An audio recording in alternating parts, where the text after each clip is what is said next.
चलिए अब हम लोग संबंध का तीसरा पार्ट देखने वाले हैं, तीसरा प्रकार देखने वाले हैं, जिसको कौन सा संबंध बोलते हैं, संक्रामक संबंध कहते हैं।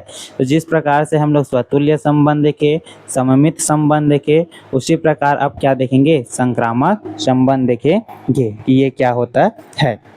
चलिए ये दोनों में से ये थोड़ा सा हार्ड है, चलो लेकिन हार्ड नहीं होगा, मान के चलते हैं, हम आसानी के साथ समझाने का प्रयास करेंगे। तो यदि क्या है a comma b, a comma क्या है बी बिलोंग्स टू क्या है आर, तथा a comma b belongs to R तथा b comma c belongs to क्या है आर। तो ए का संबंध बी के साथ है और बी का संबंध किसके साथ है, सी के साथ है।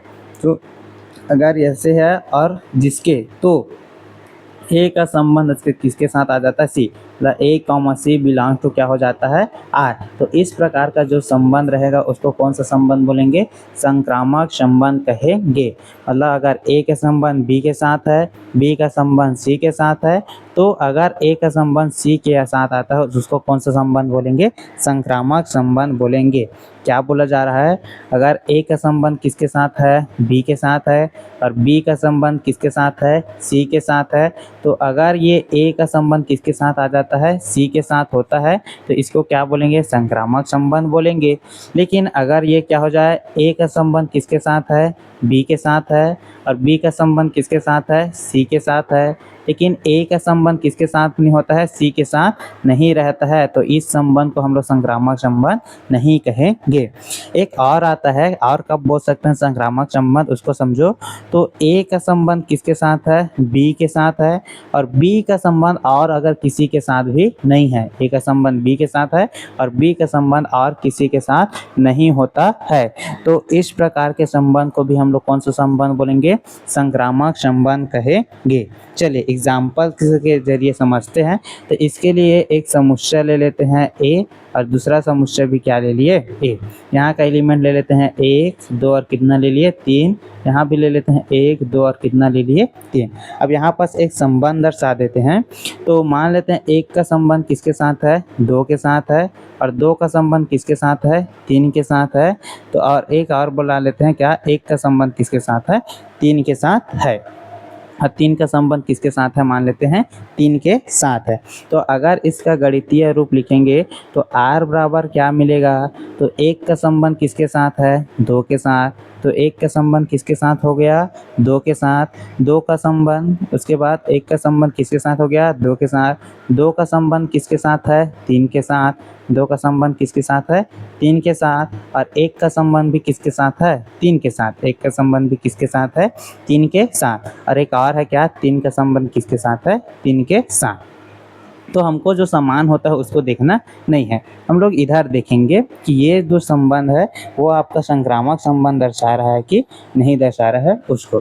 तो देखो 1 का संबंध किसके साथ है, 2 के साथ, मतलब ए का क्या हो गया बी, अब बी का किसके साथ, सी। तो 2 से शुरू होने वाला कोई संबंध है क्या, हाँ, तो यहाँ पर से कितना है, 2 का संबंध किसके साथ है, 3। तो अब क्या होना चाहिए, इन दोनों को हटा देने से, किसको किसको, 2 और 2 को हटा देने से क्या क्या मिलना चाहिए, 1 और क्या मिलना चाहिए, 3। तो 1 और 3 है क्या, तो हाँ यहाँ पास है, 1 का संबंध किसके साथ हो रहा है, 3 के साथ। तो हाँ, तो हम लोग क्या बोलेंगे कि ये जो संबंध है वो कौन सा संबंध है, संक्रामक संबंध है। एक बार और देखो क्या बोले हैं यहाँ पास क्या हो, ए का संबंध किसके साथ हो, बी का, और बी का संबंध यहाँ पर से देखते हैं, ए का संबंध किसके साथ हो, बी का, बी का संबंध किसके साथ हो, सी का, और ए के साथ किसका हो जाएगा, अगर सी के साथ, तो उसको क्या बोलेंगे, संक्रामक। तो यहाँ पर देखो ए हो गया ये, और ये क्या हो गया बी। तो ए का संबंध किसके हो गया, 2 के साथ, अब 2 से शुरू होने वाला कोई है क्या, तो हाँ यहाँ पास है। तो 2 का संबंध किसके साथ है, 3 के साथ, तो 2 का संबंध किसके साथ हो गया, 3 के साथ। तो अगर ये 1 का संबंध किसके साथ होता है, 3 के साथ होता है, तो इसको क्या बोलेंगे हम लोग, संक्रामक। तो 1 का संबंध 3 के साथ है क्या, तो हाँ यहाँ पास है, 1 का संबंध किसके साथ है, 3 के साथ है। तो इस प्रकार का जो संबंध होता है उसको कौन सा संबंध बोलते हैं, संक्रामक संबंध कहते हैं। ठीक, इसके बाद लास्ट इसका प्रकार होता है जिसको बोला जाता है तुल्यता संबंध। क्या बोला जाता है, चौथा प्रकार को तुल्यता संबंध कहते हैं, तुल्यता संबंध। अब तुल्यता संबंध क्या है, चलो इसको समझते हैं।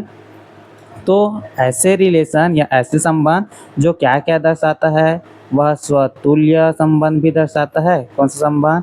स्वतुल्य संबंध भी दर्शाए। दूसरा क्या? सममित संबंध भी दर्शाए, सममित संबंध भी दर्शाए। और तीसरा क्या? संक्रामक संबंध भी दर्शाए, संक्रामक संबंध भी दर्शाए। तो उस संबंध को हम लोग कौन सा संबंध बोलेंगे? तुल्यता संबंध बोलेंगे। तो जिसमें स्वतुल्यता भी हो, संमितता भी हो और संक्रामक भी हो, तो उस प्रकार के संबंध को कौन सा संबंध बोलेंगे? तुल्यता संबंध बोलेंगे।